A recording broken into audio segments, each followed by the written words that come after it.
So welcome everybody to what I believe is the final keynote of the CIES 2020 conference.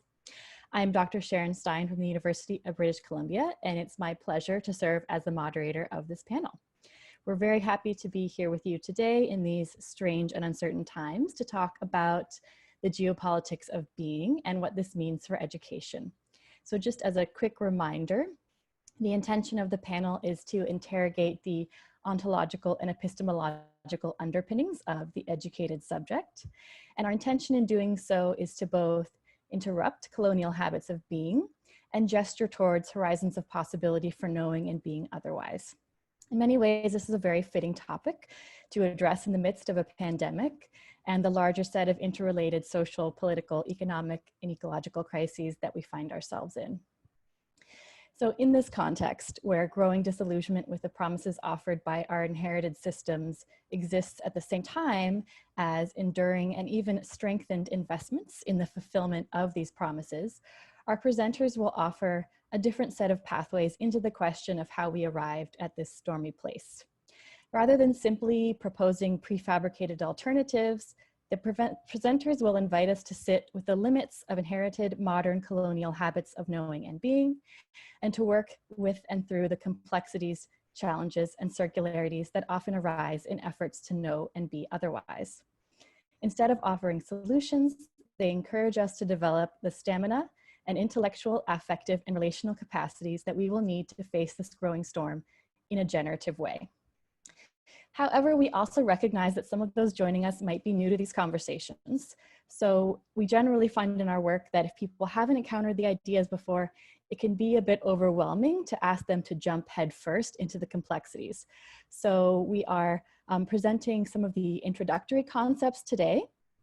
And then we are also going to invite you to a follow-up session if you want to dig a bit deeper.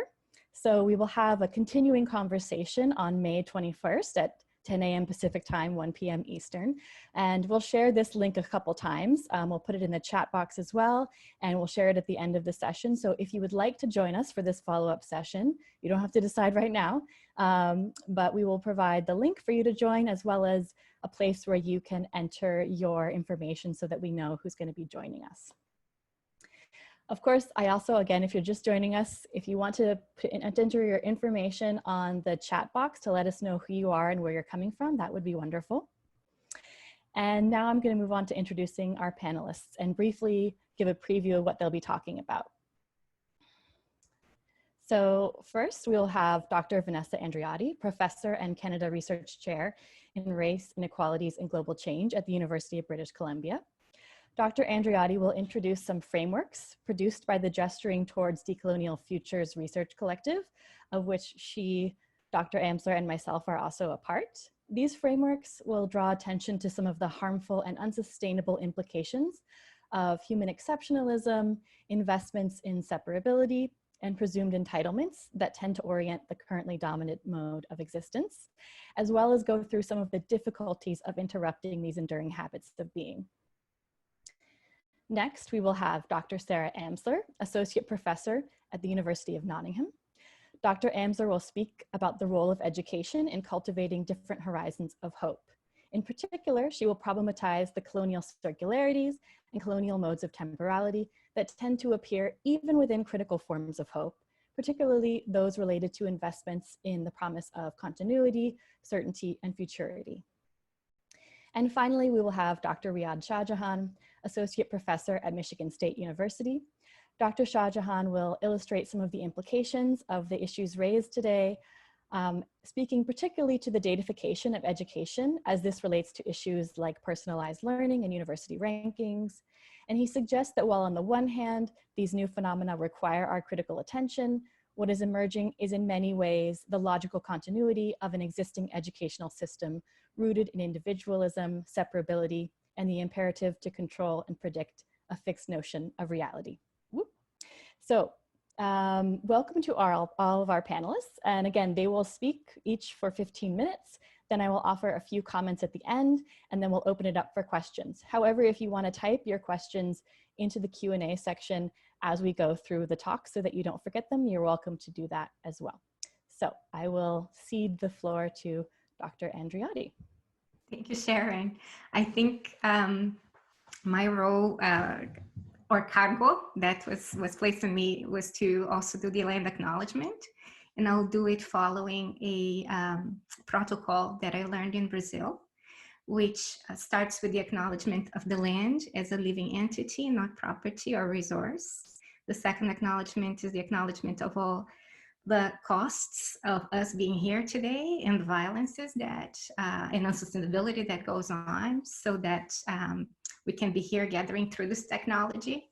The third acknowledgement is the acknowledgement of the indigenous people and lands that we stand on. So in my case, I am in the Musqueam Reserve. So I acknowledge the Musqueam people as the ancestral custodians of this land. And the fourth acknowledgement is the acknowledgement that we're all relatives, that we're meeting as a big family of both human and non-human relations. So this is an acknowledgement that came from Wera Mirim, who is a Guarani knowledge keeper. So what I'm going to do today actually deviates a little bit of what I proposed to everybody else we should be doing, which was talking about the introduction to these discussions. My presentation, as I was preparing, actually ended up doing something a little bit different.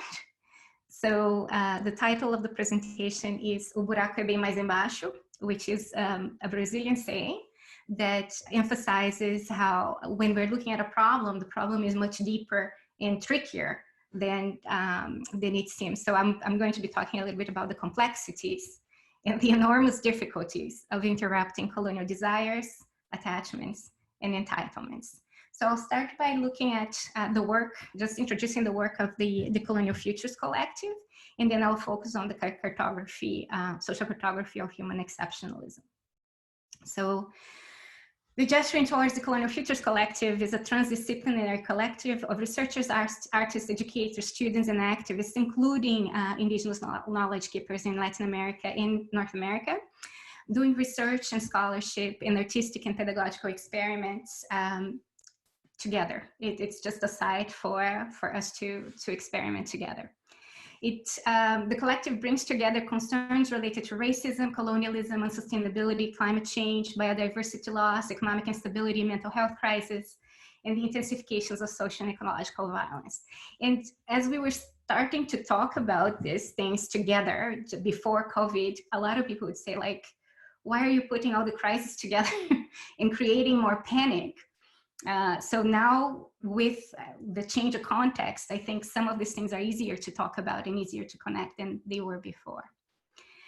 So we look at the unprecedented global challenges, not fundamentally as a problem of information, but of symptoms of a harmful habit of being that has relational and affective and neurobiological dimensions or configurations, and that involves both the conscious and the unconscious mind. So if we don't deal with what's unconscious about this, we are not really addressing the problem. The collective also has this idea of preparing for the end of the world as we know it, in surrendering the terms of our unsustainable existence based on extraction, exploitation, and overconsumption, so based on violence. We use a psychoanalytic pedagogy, which is not based on Western concepts of psychoanalysis. We use a non-Western form of psychoanalysis that connects the conscious and unconscious domains. And the work of the collective is inspired by post-colonial, decolonial, CRT, and indigenous studies and literature, but mainly the work with communities in high-intensity struggle in Brazil, Peru, Mexico, and Canada. Many of them are indigenous communities. So fundamental to this work that is based on psychoanalysis is the idea of denials. And we work with 4 constitutive denials and associated illusions. First is the denial of systemic violence and complicity in harm, the fact that our comfort, securities, and enjoyments are subsidized by expropriation and exploitation somewhere else. The denial of the limits of the planet, the fact that the planet cannot sustain exponential growth and consumption. Third is the denial of entanglement, our insistence in seeing ourselves as separate from each other and the land rather than entangled within a living wider metabolism that is biointelligent. And fourth is the denial of the magnitude and complexity of the problem, the difficulties we will need to face together. And that's why the title, O buraco é bem mais embaixo, the problem is deeper than we think, is so important here. So today I'll focus only on 3. We have several experiments in relation to all the denials and more, but today it's number 3, which is the question of separability. So the project is very particular about its definition of colonialism. So it sees the subjugation of people and the occupation of lands as symptoms of something that precedes that, which is the trauma of separability, which is the imposed sense of separation between man and nature. So this sense of separability creates this phenomenon of human exceptionalism. And you have then in that sense, man versus nature, or man and nature, or man in nature, but never man as nature. It's very difficult to talk about that as man as nature. And so the ways that relationships are established, or relationships manifest within that imposed sense of separability, mean that we can see man as conquering, beating, transcending, exploiting, subjugating, owning, dominating, controlling nature. But we can also see man as protecting, enjoying, exploring, appreciating, and studying nature. However, all of these forms of engagement still uphold the separation, the sense of separation. And even in the most ecologically minded efforts to undo that conceptually, what we have is at best land as an extension of the self rather than self as an extension of the land. It's because we generally think this is a problem of concepts, that we have one way of thinking. If we change the way of thinking, things will follow, but it's actually much more complicated than that. So if we see this as a neurobiological problem, it becomes easier to see why this is so difficult. So for example, in the project, we have been speculating and theorizing that this imposed sense of separation creates a lack, an internal lack that is to do with the loss of intrinsic value. So if you lose intrinsic value of your being, you need to produce value in certain economies that are not just economies, material economies, but they're intellectual economies, affective economies, relational economies, to acquire the worth and the validation of your worth in being alive. So in order to show that you deserve to be alive, you have to be constantly producing value. And that's already a form of imposed calculation that is placed upon the educated subject, that is always calculating. But in relation to calculations, we also have a story from one of the indigenous communities we work with, the Pitagori community. So the story I'm going to tell you comes from Pajé Barbosa, who's one of the knowledge keepers of that community. And he tells a story about a diagnosis of the current problem being summarized as a problem of +1 - 1. So he says that separability creates a -1 form of existence in the +1 form of existence. So you are caught in a dynamic where, in order not to feel -1, you want to be +1. And all the calculations that go into the becoming +1 within these economies, these modern economies, but I think that also precedes modernity, feed into a feedback loop that is both conscious and unconscious. So +1 would be about importance, authority, autonomy, entitlement, and -1 about subordination, humiliation, destitution, insignificance. And this is actually kind of imprinted in our unconscious. It's very difficult to undo without work that works with the psyche, because then all the calculations that happen in the conscious mind, both when we are reproducing colonialism or resisting colonialism, will still depend on that dynamic. So what I'm going to show you today, after this slide, is just kind of a glimpse of some of the discussions we are having about the +1 - 1 in the collective. So we tried to metaphorize this as a disease of separability.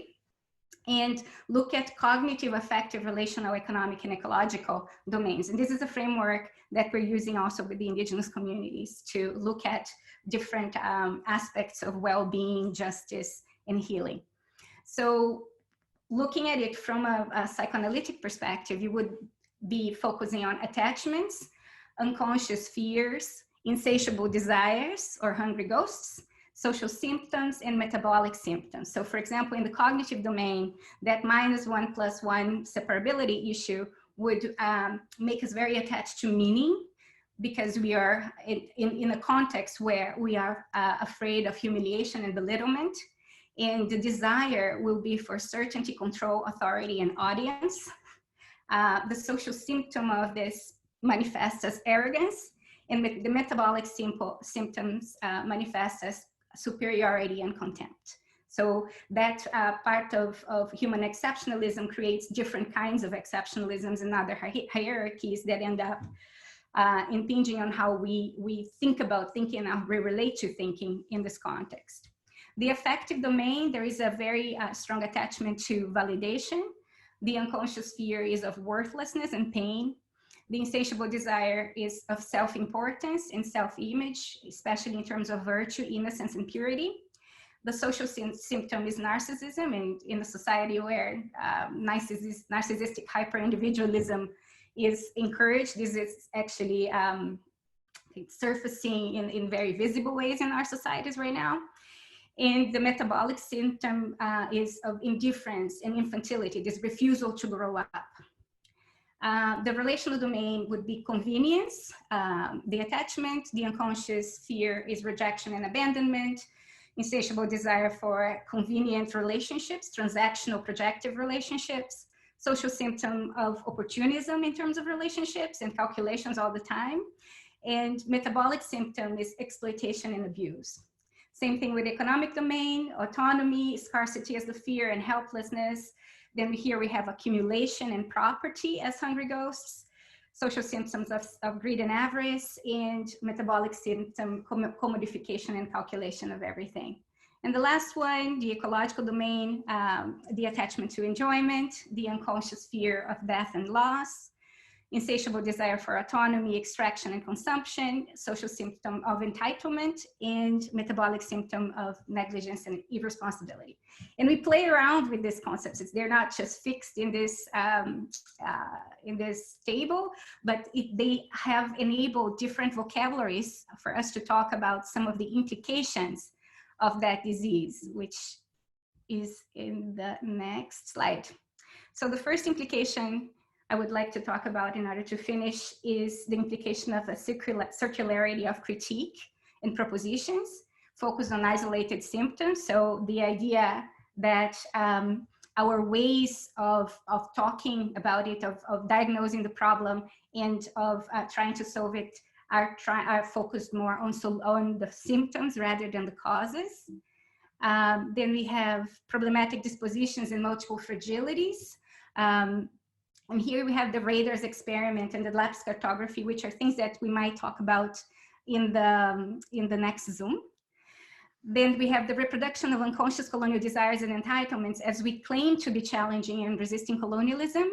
Here we have the curse of the last paragraph, where we see a lot of texts that in their critique go very deep into challenging colonialism. But when you get to the last paragraph, you go right back into wanting the same things, and we have several examples of that. And then we have the problem of unmarketable horizons of hope beyond hope.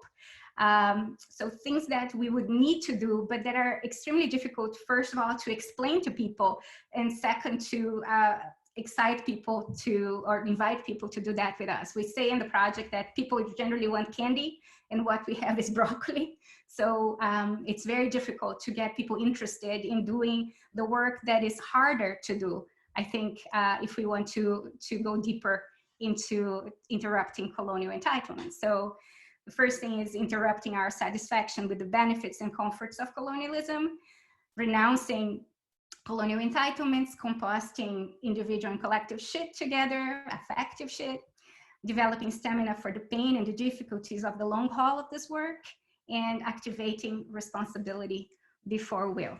So these are just some of them. And the idea here that I think is the invitation I would like to leave you with is that for us to really talk about this, we need a deep diving session. And we have booked one on the 21st of May from 10 to 11:30 at the URL that is there, that we're going to put also on the chat room, because for this to make sense, people would have to be asking already these questions, starting from the beginning as we move towards this idea of separability as the crux. Requires a very different process. So if you're interested in these questions, if you're interested in psychoanalytic approaches, this might be a good thing for you to participate in. So we're just going to try to hold conversations about the kinds of experiments we have been doing. So I think that was it. Thank you. Thanks, Vanessa, everybody, and Sharon and Yvette and Riyad. It's fantastic to be here and to see so many friendly faces and voices who are also with us now. I also diverge a little bit from what I initially thought I was going to do, because again, as I also sat with my piece and my contribution, it took on a little bit of a life of its own. And I think what I have to share is overlaps with what Vanessa just offered in many ways, but tries to look at how this manifests in educational institutions, especially where I work across the UK, US, and Europe, but also elsewhere. I like to make a case that these philosophical questions are imminently political questions and practical ones at the moment that, that we need to find ways of entering into in education. Yeah, so I wanted to start the conversation by thinking about why it's so hard to start conversations about ontology and being in education. We spend very little time, I think, doing it, especially in daily practice. And ontology is a dirty word, I think, often in the field, not only because it's philosophically and sort of linguistically exclusive, which it is, but also because the kinds of questions that we're invited to ask and that we're sort of taken to when we are in this mode are uncomfortable and often unfamiliar questions for us to ask, because they, as Vanessa indicated, take us to places that we are used to denying. So questions like, what ways of being do we bring to life, and do we let emerge, and do we cultivate, and do we suffocate in our everyday ways of being in our practices? How is our being connected to other beings and being itself? And I think when a lot of times we ask these questions, we realize we don't even know what those other beings might be and the extent of sort of where they are. What ways of being do we produce through education, and what varieties of being do we value and negate? These questions, I think, as Vanessa was sort of suggesting, is these have become imminently practical and acute, especially being sort of made really naked in the coronavirus world, as assumptions about what kinds of being and what beings matter and are viable and are desirable for the present and the future. And three concerns, I think, now are really present in public debates about education in relation to COVID. So when and how learning will return to normal is one, as if normal is something that we would like to aspire to returning to. How the closure of schools is exacerbating social and educational inequalities, and how the pandemic might open opportunities for people to learn lessons about priorities that we've been unwilling to learn. And these feel like already deep conversations because they are sort of prying into questions that tend not to be asked. But unless these conversations turn even more sharply towards critical questions about ontology, about who we are and what we are complicit in being, as well as what ways of knowing and being are missing from our frameworks of analysis and our imaginaries for the desirable future, they're really likely to exacerbate and reproduce existing parameters of possibility, not only for addressing educational injustices, but also for imagining alternative futures. Today, not only the old normal nor the new normal is really an adequate response to the call to radically reorient our relationship to the world. And so what constitutes an educated subject is a really open question at this point. Before the virus began traveling, it was public knowledge that there was a really fundamental problem with the way we live, and more specifically with how we learn. Many people sense that their capacity to collectively re-examine the context and the purpose and the content of education is really impoverished and stifled by lots of systems of power that are sort of, a level above what Vanessa was introducing as these underpinning logics of violence. Capitalist productivity, white supremacy cultures, heteropatriarchal relations, and the devaluation of ways of knowing and being that are neither popular nor scientific. And this extends right to, having a sense that even our best horizons of hope are somehow, if not dangerous, then deeply flawed. So there's like this unwillingness to talk about these bigger questions much of the time, but I think at the same time, there's also, it's really possible to feel the vibrations of a collective crisis of being on the ground that comes from people being trapped precisely in a system of being where such inquiry isn't welcomed or valued, and in which, as Vanessa was saying, you're constantly in a system in which you're trying to prove the own worth of your existence that is constantly being calculated on other criteria. And the semi-conscious awareness that there's deep-rooted problems in the fabric of modern education and society, it doesn't really emerge from the things that we think of as being education or indeed research. So there's 50 years of accumulated research, for example, on the evils and ills of the neoliberal university, on the large-scale shifts in global education governance, the movement of national governments to establish universities as competitive profit-seeking enterprises, the erasure of all references to educational democracy and education for social justice, the privatization of higher education, so on and so on and so on. But very little of this accumulated knowledge is situated within the much longer history of the colonization of knowing and being, so learns very little from this history or these stories, and very little of it has been mobilized to really radically reorient either the institutions or subjectivities in life-affirming directions. So while the formalized knowledge production that we call education or research has important contributions to make to some of our ways of being in society, it generally hasn't helped us connect with or unpack the geopolitics of being or becoming otherwise, and in many cases is a hindrance to this work. But we are learning things in these institutions in other ways that aren't often recognized as pedagogy, such as how educators' bodies and spirits are responding to being within this way of being.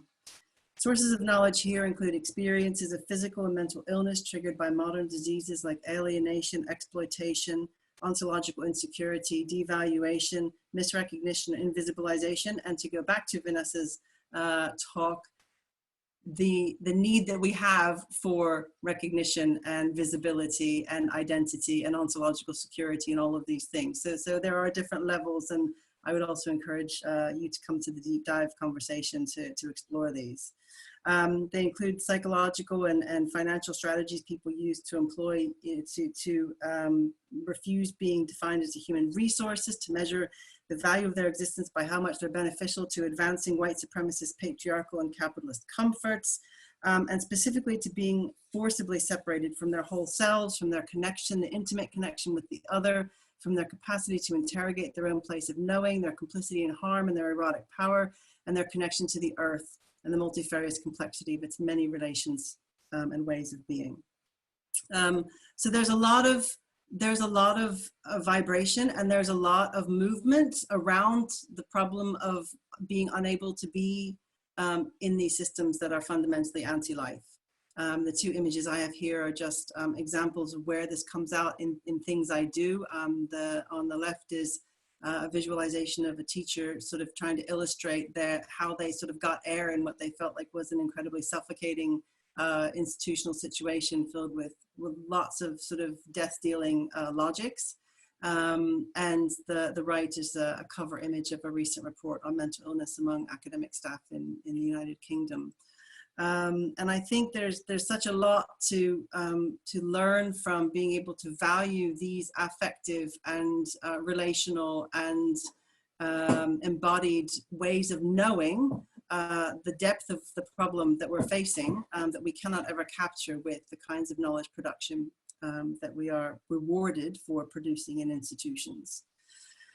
So in my practical work with university students and student teachers and colleagues and adult learners and social organizers and ecological activists, I find myself holding two things in tension.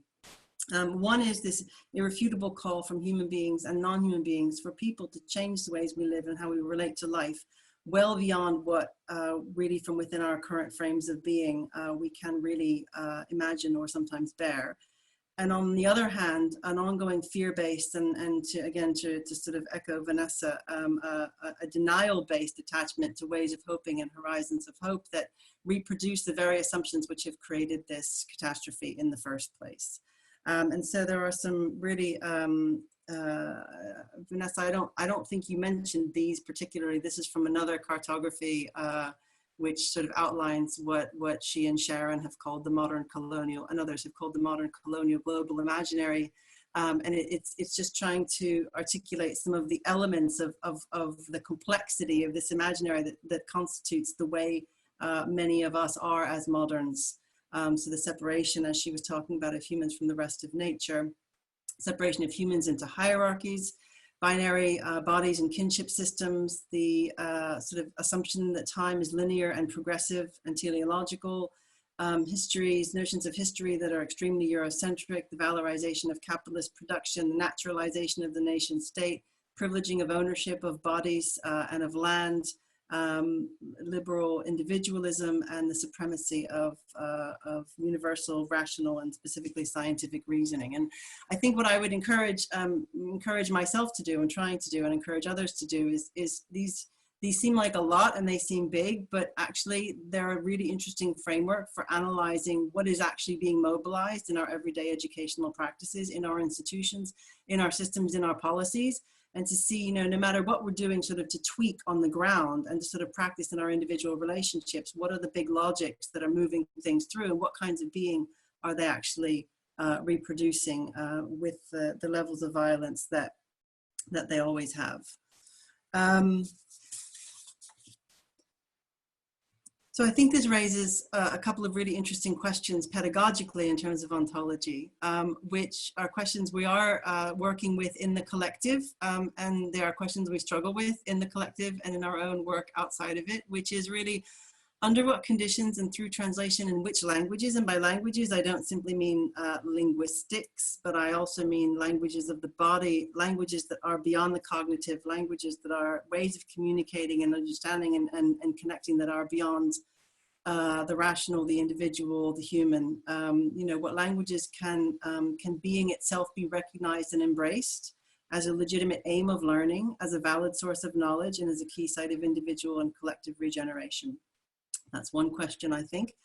And how can we orient our attention away from producing an educated subject, someone who we think has like the right knowledge, skills, capabilities, sensibilities to meet the 21st century challenges, as people like to say, towards learning what makes us educable in different modes of being and trying to sort of confront how we are uneducable at the moment in certain ways of being and sort of what edges that takes us to, because I think those edges are the ones that are the most prolific and promising in terms of the kinds of learning that we might need to be doing in this moment.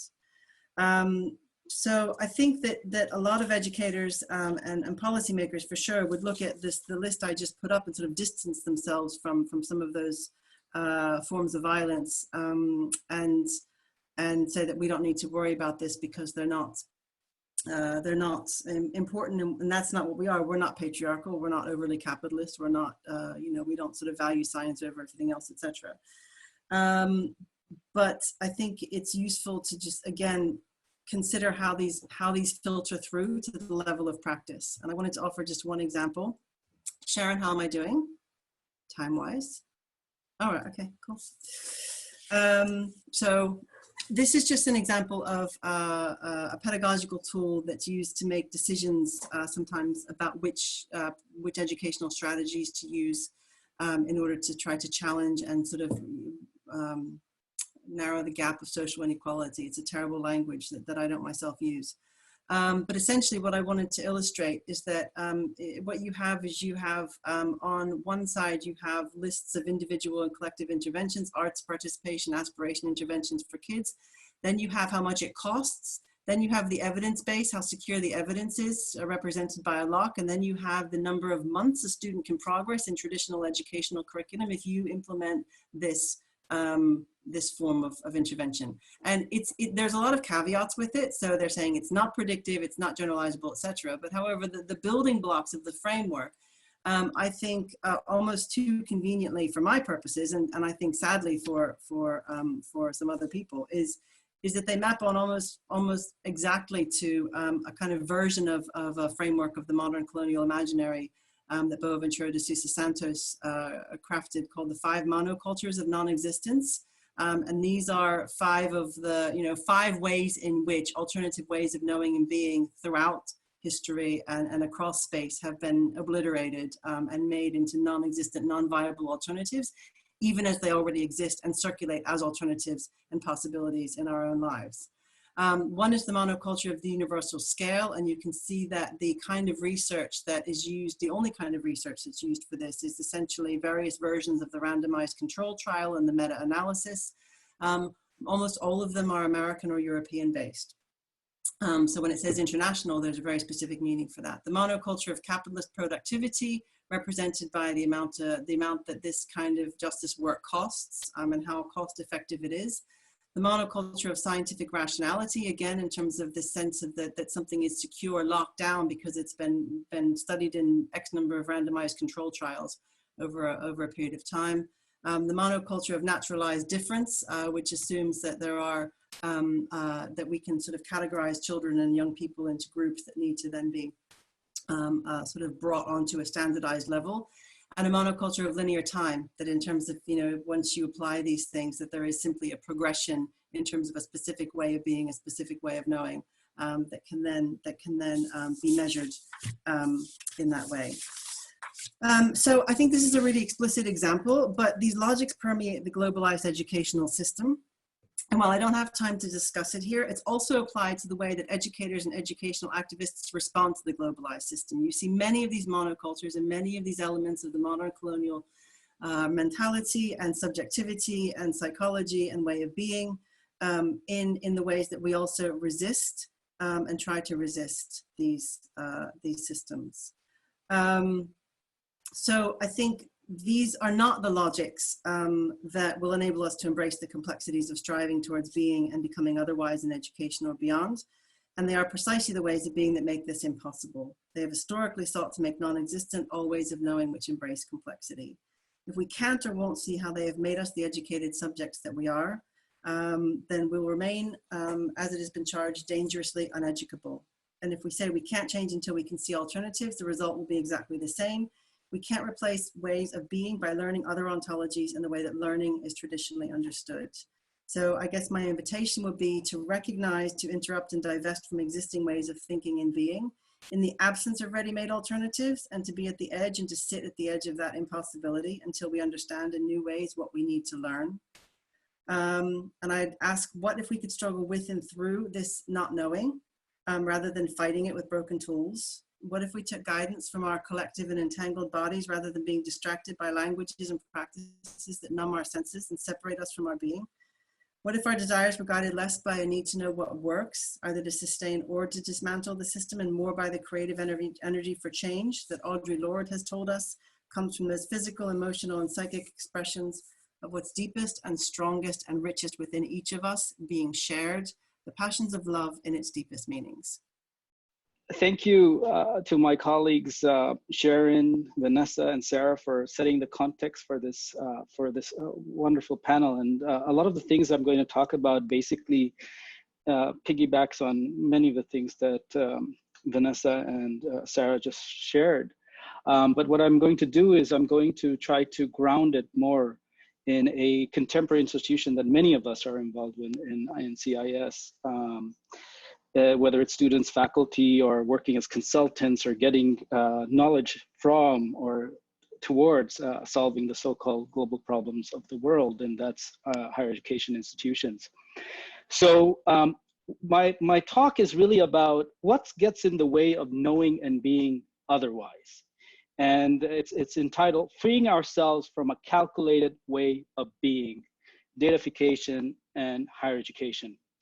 And just to set the context for this talk, Yuval Noah Harari wrote this recent book called Homo Deus, and in this book, which is a New York bestseller, he speculates on where the world is going, and he says, and I'm just briefly sharing the quote, that the high-tech gurus and Silicon Valley prophets are creating a new universal narrative that legitimizes the authority of algorithms and big data.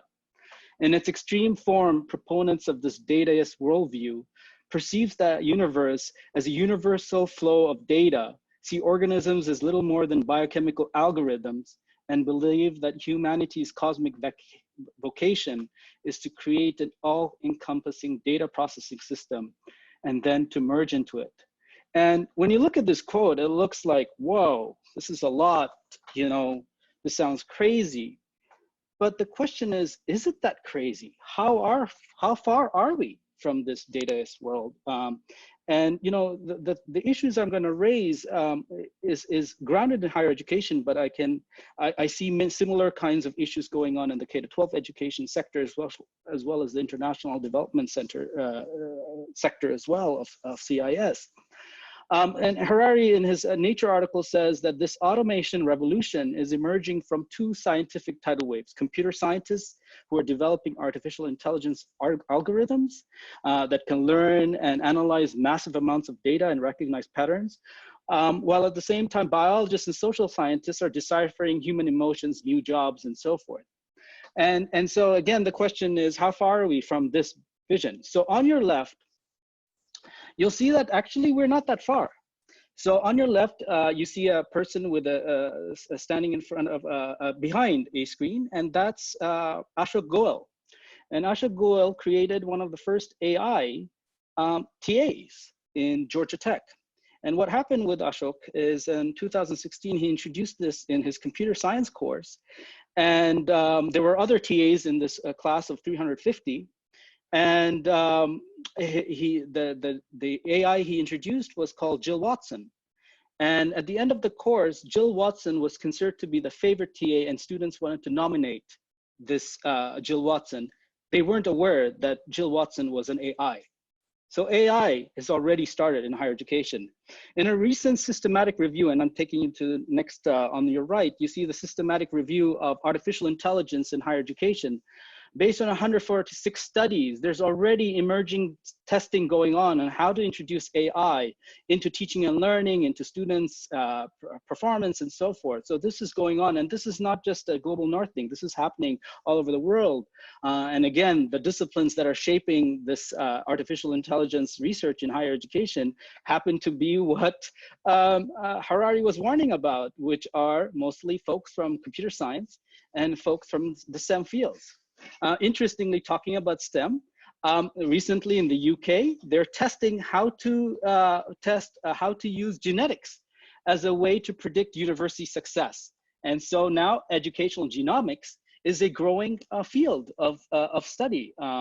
So again, how far are we from the so-called dataist world? And finally, this little picture at the left corner is again what's going on with COVID. With COVID, what we've done is now that we're onlinely connected, we've created a huge mode of data extraction from teaching and learning that the companies are using, whether it's Zoom or other learning management systems that universities are using around the world. So how far are we from this dataist world? So what do I mean by datafication? Basically, datafication refers to this process by which the world can be seen, explained, and open up to forms of action or intervention through quantifiable data that then informs decision making. Now, to say that I'm the first one talking about this, there's been lots of folks of my colleagues in CIS talking about datafication. A wonderful book that just came out, The Educational Intelligent Economy by Travis Jules, as well as Florin Shahjahan, just came out talking about how intelligent economy is affecting all the educational sectors. Also, in terms of big data, there's the World Yearbook was on big data. So I'm not the only one, but what I am curious about is what makes datafication possible in the first place? Where does our dependence and obsession with datafication come from? And so what I'm interested in is not necessarily the whole social cultural context. I think we've done a lot of framing of that, and I think that's important, but really unpack the onto-epistemic grammar, i.e. defining what is real, ideal, knowable, and desirable, and examine the ontological and epistemological and temporal and affective dimensions underlying datafication. And that's what I want to explore in this talk. And basically what I'm trying to argue, in line with my colleagues, Sarah as well as Vanessa, is that there is a calculated way of being that informs the current datafication movement in higher education that really stifles us from knowing and being otherwise, okay? So what does this calculated way of being, what am I talking about? So it's basically a way of being in a world that centers the anthropocentric subject, that presumes human ownership and domination, and basically there is no interrelationship with other than human beings. So basically, once you're separated, as Vanessa put it, the natural world can become turned into a resource or extraction logic. So a good example of that is, you have on your left a stream of water that's drinkable, but then what do we come? We come and we say we own it, and we turn it into aquafina, bottled water. That's also a metaphor of a way of thinking about data. Data is, again, takes life, a stream of life, and then just tries to commodify it and package it into these little data objects or whatever, quantifiable abstraction. Tied to what Vanessa said earlier, as well as Sarah, is this calculated way of being is tied to this ontological security, the +1, -1 that Vanessa was referring to, that it embodies worthiness through a sense of control and certainty over one's world and futurity. And also a way of being that centers absolute knowable. In other words, world is composed of self-sufficient entities and well-defined set of problems. But again, this derives from a particular social history of modernity and coloniality, in terms of coloniality of power, extraction of ownership of bodies, knowledges from communities around the world. And I'll elaborate on that a little bit later. But this calculated way of being also embodies particular ways of knowing. And as I pointed out, this idea that through knowledge, we can know the world and there is no mystery. There is no space for mystery. And so there's a rationality of calculability, where, in other words, data represents reality and the most accurate form of knowledge. In other words, everyday life must be reconfigured and represented in a form that enables it to be captured as data. And that's what we're doing through the transformation and so forth. Similarly, like right now, as I'm Zooming with you, data is being extracted. This is all based on data and data movement and so forth at some data processing center somewhere around the world, at some cloud empire. But calculability was very much key to a colonial imaginary in which countable abstractions of people and resources was very important to create a sense of a controllable indigenous reality. So this idea of control, reality, and certainty are very interconnected to a calculated way of being, as I'm saying, is very much tied to a colonial way of being, but it changed somewhat. It's different in some sense. There's also an extractive logic that life is a data source, and this is to quote Ricard, which is, data extractivism assumes that everything is a data source. In this view, life itself is nothing more than a continuous flow of data. And basically what it does is this assumption then exists, this kind of existence then just renders invisible alternative forms of being, thinking, and sensing. But also what's important in this way of knowing is that all this data is going to inform rational sense making and decision making, okay? But also tied to calculated way of being is this whole notion of futurity, that the world, a way of being that is always forward looking. You know, you look at I have this metaphor of the future me, next exit. Constantly we're focused on the imaginary ahead, and we're always obsessed with the steps that are needed to achieve that teleological endpoint. And as Sarah put it, and as well as Vanessa, is that this notion of linearity of time, we're obsessed with future, that the present seems to be governed at most every scale, is if the future matters the most. And there's anticipatory logics. In other words, we're always trying to anticipate what's going to happen and then modify and do things accordingly. So basically what I'm going to show throughout is that these ontological, epistemological, and temporal kinds of ways of knowing and being are informing datafication. And so basically datafication is about anticipating this ideal future and attaining such ideal future selves. But all of this is tied to what Vanessa, I think, was raising, is this whole affective economy. We're obsessed with certainty and control, and we cannot accept discomfort and paradoxes.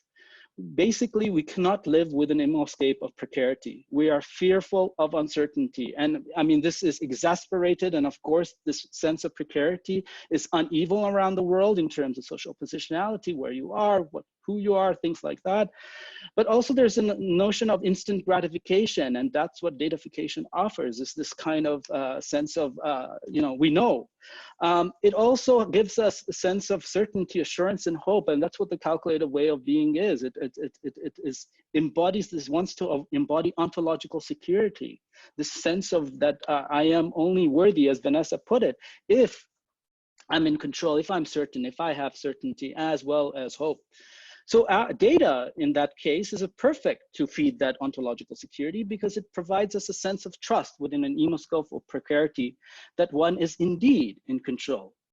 So what does that mean in the context of higher education? And so here, what I want to talk about is two scales. One is, and the institutional scale, the focus on what we call the colonizing the student gaze. What that means is institutions are focusing on data surveillance or surveillance of students. And they're doing this because of the amid of the larger accountability policy landscape.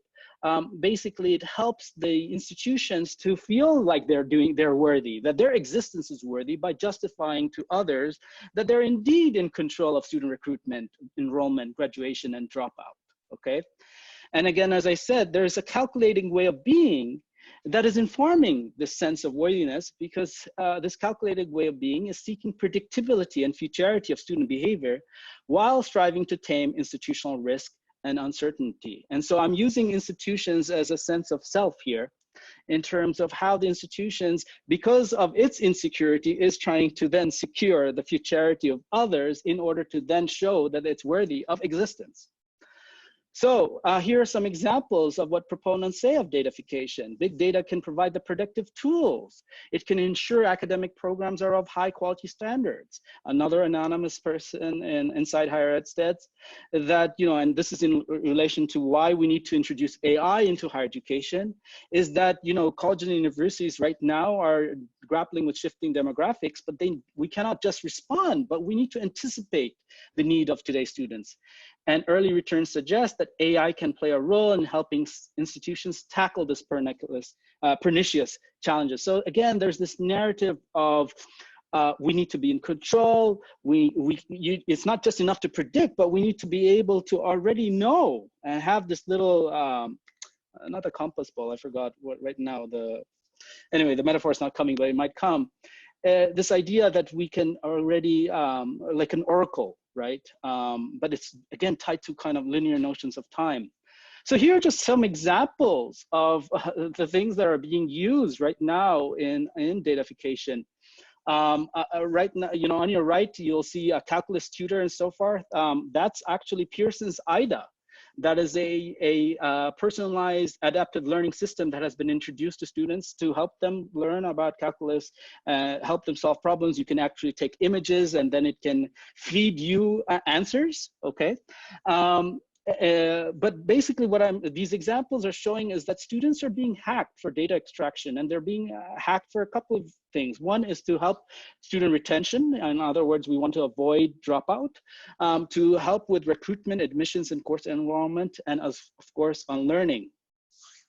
So in terms of student dropout, there's now models, and already models are in place probably in your institutions. If you have learning management systems, what goes on is everything that students are doing, whether they're using libraries or whatever, everything, they leave data trails. And that's what the institutions are capitalizing on to figure out, to create patterns and correlations. And then they create a model through which then they can predict what that student will do, right? And that same kind of model, that kind of algorithms are being used in these softwares on your right. So ADA is one of those. This other one is called the course scheduler.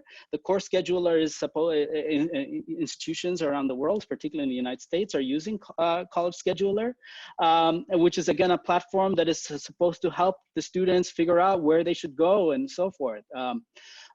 This thing on College Dunia is this huge platform in India. So I just don't want to say this is a global north thing, but also in the global south. India has this huge student platform whereby all the private universities market themselves. And that's where students will go in order to figure out where they want to be. But this is a big platform where universities are also trying to link up with this platform in order to attract and predict what prospective students will be like, and how to gear towards them. Underneath that is Ranku, and that's the similar equivalent to College Dunia in India. Here at my university, Michigan State University, we just signed a contract with Wiley to introduce Ranku, and I'm in charge of the certificate of an online teaching and learning program here, and we have now to package ourselves so we could fit into Ranku, and Wiley sold us, and we bought it basically. We bought it basically because we are competing with other in the online market, and so again, this is how data is being collected. New services, online platforms are being introduced. Why? Because we want to be able to predict and control the future, and especially the future of students. So data as tools represent more than a desire to know and control the future in the face of uncertainty, but they actually offer us this kind of hint, this seduction of the possibility of so doing. And they suggest that the future can be known. Okay, I just wanted to give you another example. This is IBM Watson. That's what, you know, when I showed you Ashok Ghol's image in my, I think in my third slide, that's what that was what Jill Watson was based upon, is IBM Watson. And IBM Watson, some of you, I don't know if you saw, Jeopardy was being used and it beat everybody else out. Again, it's a partnership between IBM and Pearson, where Watson is able to support the student by answering their questions, showing how the new knowledge they gain relates to their existing knowledge, asking them questions. And this is now becoming a reality. So how far are we from this data world in higher education? So far I'm talking about the institution and self and other players all being involved in trying to predict and control the futurity of students, student learning, and so forth, with the impetus to then justify an institutional's worthiness of existence, okay? But this is not just something that happens just at the institutional level. This is also happening at the level of trans and national notions. And this is where Vanessa's ideas, as well as Sarah talking about affect, is super important. At the end of the day, this is also about feeling like you belong. So a calculative view informs recent movements by governments and regional players to heavily invest in higher educational sectoral data infrastructures. So Data Futures is a massive project that's been taking place in the UK. Post-secondary data is this massive project that's happening funded by the Bill and Melinda Gates Foundation. And My Academy ID is a platform that has been constructed to help to trace the mobility of students in the European higher education region. So this is happening. But the idea is to help build these data relationships among policymakers, institutions, and higher education stakeholders in order to inform decision-making. And so datafication and rational decision-making is super important, but also what's most important is this idea of creating a new web of relationship between different players and so forth, okay? But so are transnational players involved in this. One of the big businesses right now in global higher education is R&D metrics. In other words, how much do institutions as well as governments spending on research and development, and bibliometrics has become a big part of that. And edu businesses are a big player on this. And so I'm just using the example of Elsevier. So Elsevier is not only provides consultancies to governments around the world around R&D policies, but the way they justify it, and here is the quote on the right, is that they say that they have 700 million downloads on Science Direct, 80,000 institutional profiles on Scopus, 3 million research profiles on Mendeley, so forth. So all the stuff that we do as researchers are under, again, a huge data platforms that then Elsevier uses and capitalizes and then sells to governments to then give them advice on what to do about R&D policies. But this is not just a government thing. The World Bank is now involved with Elsevier, and Elsevier partnered with the World Bank and created reports in Sub-Saharan Africa as well as South Asia on, again, looking at the question of R&D and what are these governments or what are these countries doing in order to address the question of research, how much publications, and this is where, you know, the Web of Science, all these different companies, Google Scholar, they all come in play in terms of providing the metrics whereby faculty or researchers around the world are being surveillanced based on how they publish, how people are downloading articles, and so forth. Huge data set right there. But again, in terms of nationally and transnationally, another huge phenomena that's become viral is university rankings. And university rankings epitomizes this viral nature of this calculated well-being that informs higher education decision-making. On your right, you'll see that I have a figure 2. And if you just look from 1983 to 2014, just the number of rankings that has been added in terms of particularly national rankings has just grown significantly in just the past decade, and it's growing still. But just right now, there's about 63, I believe, 63, I have to check, but 63 national rankings across 32 countries. That again, governments are investing in. But beyond that, there's also, of course, the global university ranking providers like THE, World University Rankings, and so forth. So through these kinds of rankings, institutions, students, faculty are all, again, brought into that data processing system that Harari was talking about, and coloniality of data relations are constructed transnationally as many nation states as well as higher education institutions are participate in this global university rankings. So just to end quickly, I think we need to denaturalize datafication of higher education by acknowledging that it's part of a larger project of datafication of life. It's not just about datafication. This is a larger symptom. It's not neutral.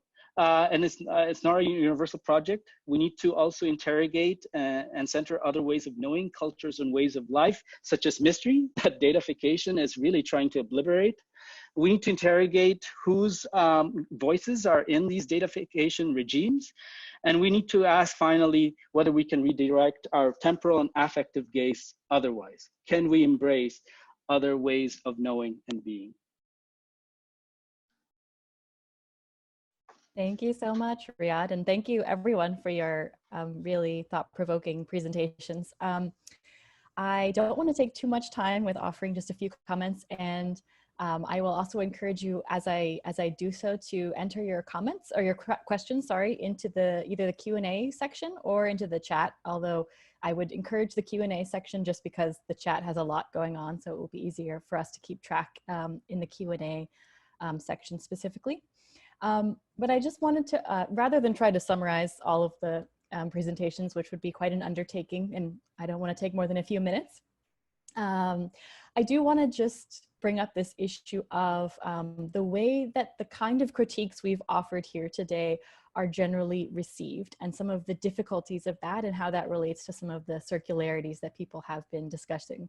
So one thing that we sometimes get asked, for instance, in the collective is, how are you going to scale this up? How are you going to make it more accessible? And I think we're very cautious about this, not only because we are still experimenting. We say that all of our work is experimental and that we don't feel like maybe it's ready, but also because there's a very difficult challenge of intelligibility, number one. The things we talk about are generally outside of the frames of reference that most people are used to. And that's not only just an intellectual thing, but an affective one as well. The affect investments that people have in the promises that we are challenging tend to block a deep engagement. So one of the metaphors, well, we use a lot of metaphors, number one, as a means to try and bypass some of these blockages, actually. But one of the metaphors that Vanessa mentioned at the beginning was that of broccoli versus candy. So generally when people are looking for our presentations or these articles or our workshops, they're looking for candy, something that's gonna make them feel immediately satisfied, that's gonna be sweet and not really challenge them in any way. And we say, if you're looking for candy, you've come to the wrong place. We can offer you not actually even broccoli, but broccoli seeds, or even maybe the possibility of a broccoli seed that then is your responsibility to feed and grow and take care of. So that generally weeds out some people. But the other metaphor we also use is actually shit, which is the idea that the problems that we're facing, of which this COVID pandemic is just one dimension, is actually the result of centuries of uncomposted shit. And so that is the individual and collective shit. That is shit that has to do with political and economic violence, that has to do with unsustainable practices in relation to the environment. And when we present this shit and say, everybody look at the shit, please, and we're inviting you to compost the shit with us because we have no other choice. Otherwise, we're going to be drowning in this shit. And generally, we get about 3 different kinds of responses. So the first is people who simply reject or deny that the shit is there. And they say, I don't smell anything. I don't know what you're talking about. And sometimes they either just walk away or they can actually get quite angry about it because we're making them look at something they would rather not see. And they see us as the bringers of the shit and then make it sometimes even dangerous for us, or they try to shut us down. So that's one response. There's another response of people who seem like they're maybe interested in this process of diving deep into the shit composting, but actually really want to consume it. They want to take something that is easily, not consume the shit, but consume the frameworks and the possibilities that we offer. So we call this sausagization, actually. So they take something, they take this idea of a different kind of ontology and they put it in a framework that works for them, that doesn't really challenge their investments in a deep way, that makes them feel good or feel righteous or feel like they have an answer to take back with them. And so they might not be entirely dismissing the shit, but they'll say, okay, I'll compost this little bit and then I'll be done with the work. So they're bypassing the complexity, they're generally bypassing their complicity, or even weaponizing the critique to present themselves as some kind of heroic person who's going to lead us in the revolution. So then the third kind of person, who is generally the smallest percentage of people, are actually interested in diving deep and looking at the shit and saying, okay, we're going to have to deal with this. We have no other choice. And generally, these are people who are already disillusioned with the systems that we have and can no longer kind of enter into that place of denial. They can't turn away from it anymore. And they're actually looking for something else. And we say, okay, come join us in this. And it's not just a drudgery process. We like to say that we could have a shit composting party. So it's going to be difficult, it's going to be smelly, but there are moments of joy too. There's moments of laughter, and there's a lot of circularities that get reproduced in the process. We don't have the answers, but we do invite people to work with these frameworks and these the radars that Vanessa mentioned, so that we can develop the stamina to actually work through the shit that is always continuing to grow as well. So if you're interested in diving into the shit, then that would be a great place to come to our follow-up session on May 21st. So that's where I'll end, and we can start with the questions. So please go ahead and continue entering them into the Q&A and into the comment section as well. So the first question that we have is a question about the relationship of the work that we're talking about to posthumanism. And they noted that we haven't really been using this term in the presentation and asking whether there's a relationship between the work that we're doing and what is called posthumanist work. So I will open it up to whoever wants to speak. Okay, then. This is a question that comes up a lot, and I think the concerns are very different. So the posthumanism discussion comes from a critique that takes a very different angle, and that is not necessarily based on the concerns related to systemic, historical, and ongoing violence, which is where we start from. And there are some critiques of indigenous people to posthumanism. It's not that there are certain resonances in the critique, but I think the concerns are fundamentally different. And we see a lot of the affective investments and colonial desires that we're talking about reproduced also in the texts in ways that we don't feel it's our place, or we're not called to be constantly challenging. So we have conversations. We have had conversations with Karen Barad, for example, with the collective. We've had conversations with people working a lot with Staying with the Trouble, Hathaway, also in the project, people coming from that work into this kind of project. But this interface is fraught with difficulties in terms of colonialism, and we haven't really felt called to be engaged with that conversation. Sharon, would you like to come to?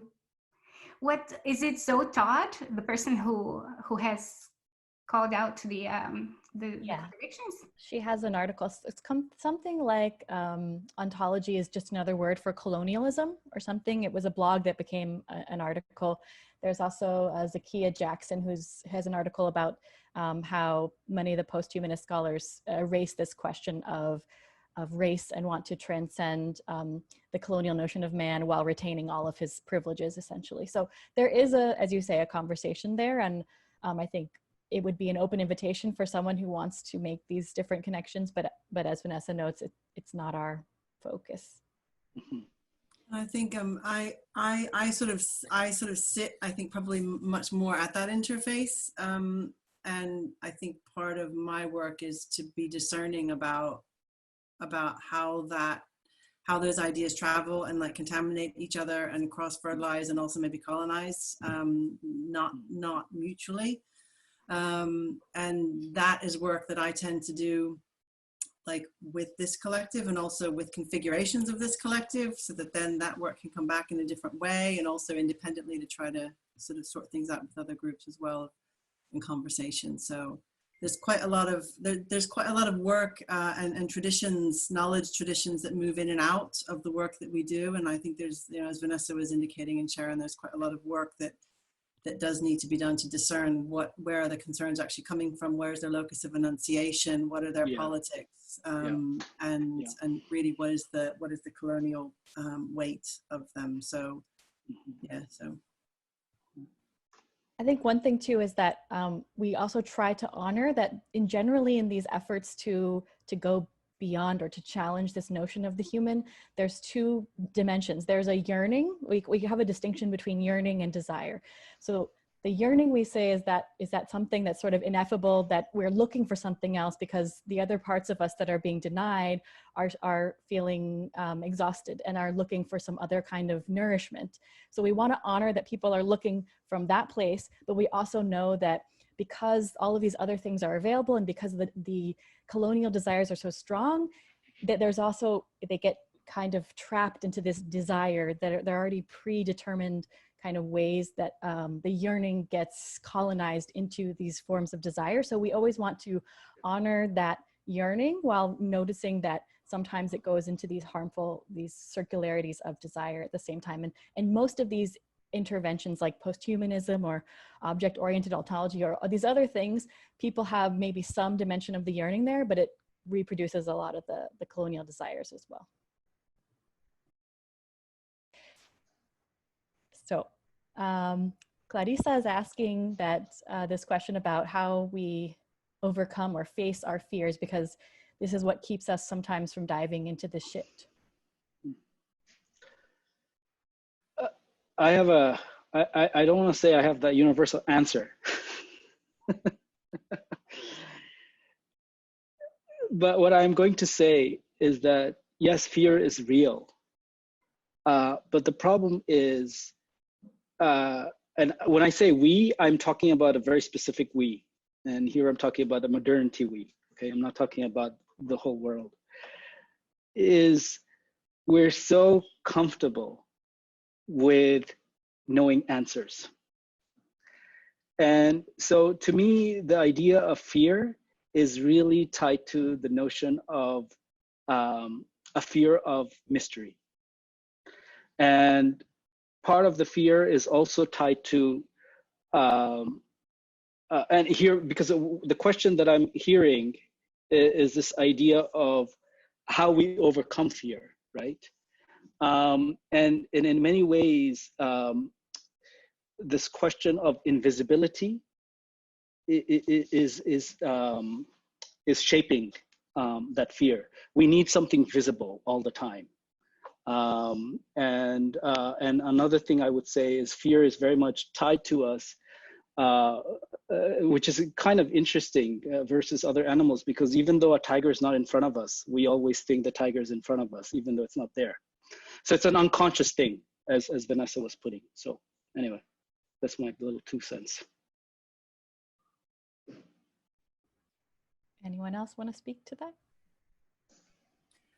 I would just say that completely from my personal experience, overcoming the belief that I had to overcome fear in order to dive deep was an important part of that. So learning to see fear as a teacher and learning to welcome fear, because precisely as Riyad said, it's real. It's there for a reason. Fear is there to, I've learned, you know, from other teachers that fear serves a purpose and it protects something, but what it protects is not always something that needs to be preserved either. And it's not always fear that belongs to me and, you know, all of that. So I would say that the diving has to come from somewhere else other than a place of like confidence or security or lack of worry. That's my personal. I think in the project we use the metaphor again of the flood, right? So as we in Brazil again we have this saying that quando a água bate na bunda que você pode nadar. Right? So when the water reaches it's only when the water reaches your bum that you can actually swim. This is the way I interpret the saying. So when the water is at your ankle and the water is at your knees, you can only walk. I think a new way of being in the facing of the fears happens when the water is rising, and the water is rising right now. So what we have been saying way before COVID was that we needed to learn from swimmers, we needed to learn from people for whom collapse has already happened and continues happening every day, and how they deal with fear and how they sustain their existence through working with constant collapse. So some of the practices that we've learned from these communities do inform the work in major ways, and try to create a different onto-neurobiological space from which we can respond to this crisis from a very different form of security that is not based on the same addictions that we have been led to have within modernity. So all the comforts that we have gotten used to, all the enjoyments, all the securities, they actually make us more fragile and more afraid of facing the change or the end of the world as we know it, which is not the end of the world. It's the end of a way of being and knowing in the world, and the beginning of something else. But that something else is unknowable. And that unknowability, in the sense of the mystery that Riyad was talking about, it's not just what is unknown, it's what's unknowable. It has no space. If your desire is for a totalizing form of knowledge production and knowledge consumption. So, Riyad, did you want to say something? One more thing.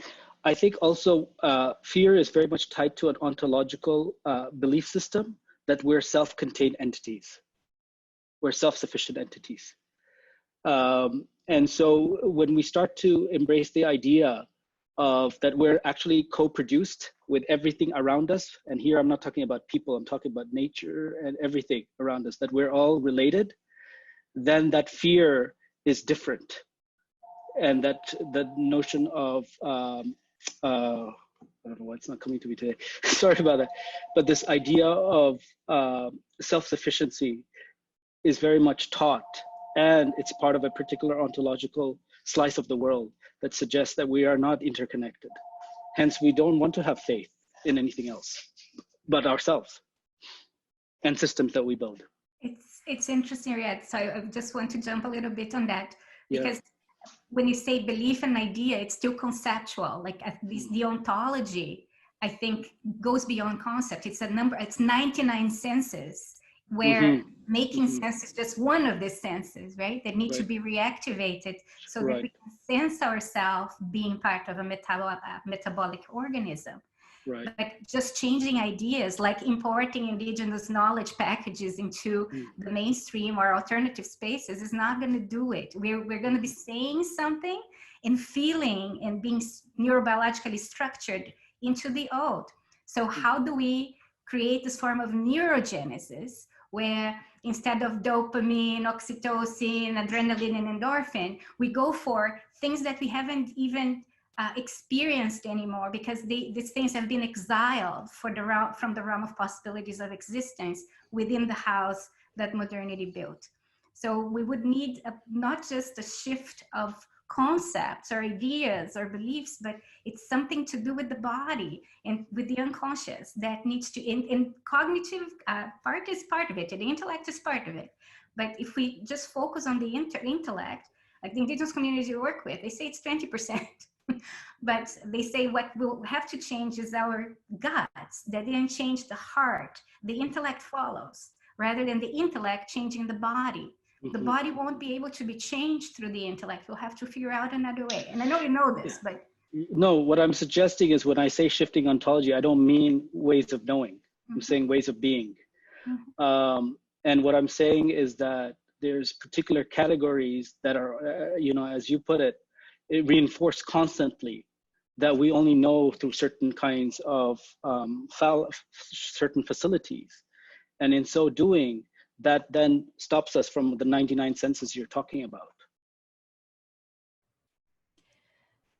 Okay, so we have a number of questions now, and given the time, I'm going to actually maybe do 3 at a time, and then people can kind of respond where they're called. So there's one that is for Vanessa, but maybe for everyone, is talking about human exceptionalism, and it's sort of suggesting, aren't humans exceptionally bad in our role in creating eco-apocalypse? So that's one from Anna. Then we have one from Dina asking how we can make what we're talking about intelligible in circles beyond academia. And then one from Keshav, who's asking how can meditative practice and inquiry from traditions, from Indian traditions, from Buddhist traditions, be a part of this conversation, I think essentially is the question. So anyone want to respond to those 3? Riyad, just calling him. No? You can start. I'm thinking still. I think, yes, we are exceptional at not being able to learn very well, I think. And being, I think if if you're thinking about fears driving desires, our fear of death, our fear of pain, our fear of loss, in worthlessness, and all of this, right, gets muddled up, and it makes us unprepared and unequipped to deal with the changes that we're starting to see today. I think this is just a warning shot.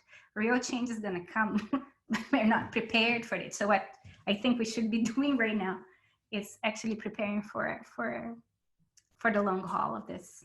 But in terms of our exceptionality, maybe the crisis will force us to grow up, to step up, to show up differently. So I think for me, it's not like a constitutive exceptionalism in being basically stupid, let's put it like that, in not learning quick enough what we need to do, but it's more a context that created a coddling environment of a safety blanket that made it too comfortable for us to grow up, step up, and show up. So with the shift in context, I think that there are possibilities there. There are also possibilities that will just turn on each other, all right? But that's just part of the realm of possibilities. In terms of bringing this to different contexts, we work, like, it's very difficult for us, like when we're doing these cartographies, a lot of people come and say, oh, I want this for that. And what we say is that, okay, then do it. Because there's not enough people and not enough time to meet the demand for different contexts. There's not one universal language that will say, okay, now it's accessible to everybody. This is going to have to be in particular context, particular forms of translation. And we're always open to working with people, but there's also something when you're doing work of translation in outreach, you're creating a language and some of the complexity gets lost. So we're very careful in protecting our time as well to be able to do the work that we need to do on ourselves with our own shit and with the collective shit that we need to deal with, and then the cartographies and seeing how that translates, and with the indigenous communities.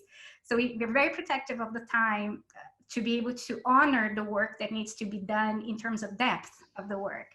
But if people want to come and create other cartographies, we work with a lot of different people who are trying to take it to different groups, but it's not necessarily the job of one person or one collective to do this kind of work, as Sharon mentioned, in terms of scaling it up.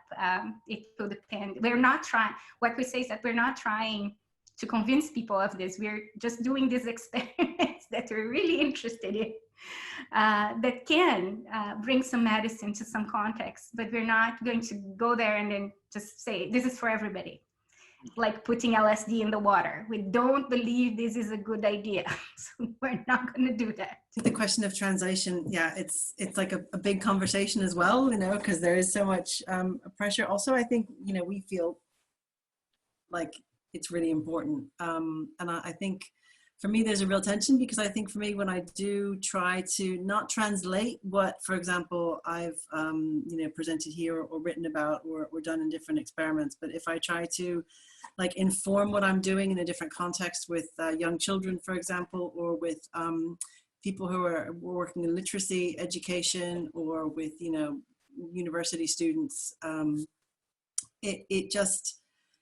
it looks like something else, you know, so it's not the thing, but it's more a question of what is it possible. For me, it's a question of what is it possible that might be a building block to build a bridge for a different kind of opening, you know. So there's like the translation of this work, and then there's like kind of how it might inform our ways of being elsewhere.